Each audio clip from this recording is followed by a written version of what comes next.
सांगणार होतो पण आपल्याला काल वेळ भेटला नाहीये. तर मी म्हणजे आता आमचं तर मुळात शेती आहे, म्हणजे आमच्याकडे 25 एकर शेती आहे आणि विशेष म्हणजे मला शेतीची आवड आहे. IMC मध्ये येण्याच्या अगोदर विशेष म्हणजे शेतामध्ये मी सगळे प्रयोग केलेले आहेत. आता माझ्याकडे समजा सांगायचं तर ऊस हे पीक आहे, आंबा पीक आहे आणि जास्त करून आमच्याकडे सोयाबीन पीक घेतात, बरोबर. तर मी माझ्या शेतामध्ये IMC मध्ये ज्यावेळेस 18 मध्ये मी स्टार्टिंग केलं त्यावेळेस 19 मध्ये माझ्या शेतामध्ये मी केळी लावली 1 एकरमध्ये. बरेच लोक शेतकरी सांगतात की शेती परवडत नाही. शेती परवडते, परंतु आता शेती ही ढोबळ राहिलेली नाही, शेती सुद्धा एक टेक्निकल झालेली आहे, बरोबर आहे सर. तर टेक्निकल जो शेती करेल ना त्याला शेती परवडणार.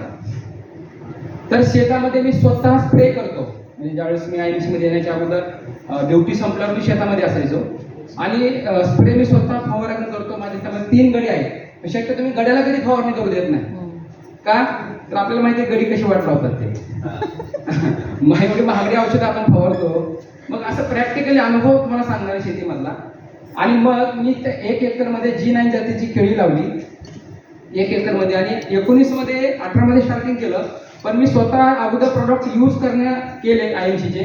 त्याच्यामध्ये केळीला मी काय केलं, ते बुस्टर ऍक्टिव्हेटर त्यावेळेस फक्त होतं ते यूज केलं आणि त्याच केळीमध्ये एक सेंटरमध्ये एक मल्चिंग पेपर टाकून बेड केला आणि त्याच्यावर कलिंगड लावलं, शुगर केळीचं कलिंगड लावलं. म्हणजे आंतरपीक शेती केली मी, केळी प्लस कलिंगड.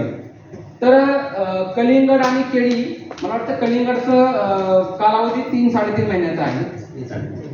तर हे सगळे प्रयोग त्याच्यामध्ये केले, प्रोडक्ट वापरले IMC चे. अक्षरशः 1 एकर शेतीमधून उत्पादन किती निघालं असेल तर 5.25 लाख रुपयाचं उत्पादन निघालं. 5.25 लाख रुपयाचं.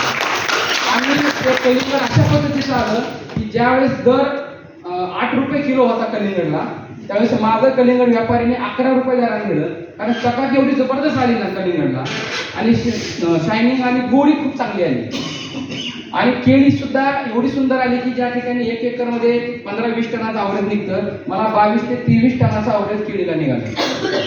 म्हणजे हा अनुभव मला आलेला स्वतः. आणि आता सध्या मी 70% आपल्या IMC प्रोडक्ट वापरतो. आणि तुम्हाला मी सांगू इच्छितो, फक्त बुस्टर ऍक्टिव्हेटर देऊ नका लोकांना, शेतकऱ्यांना पूर्ण ॲग्रो किट द्या.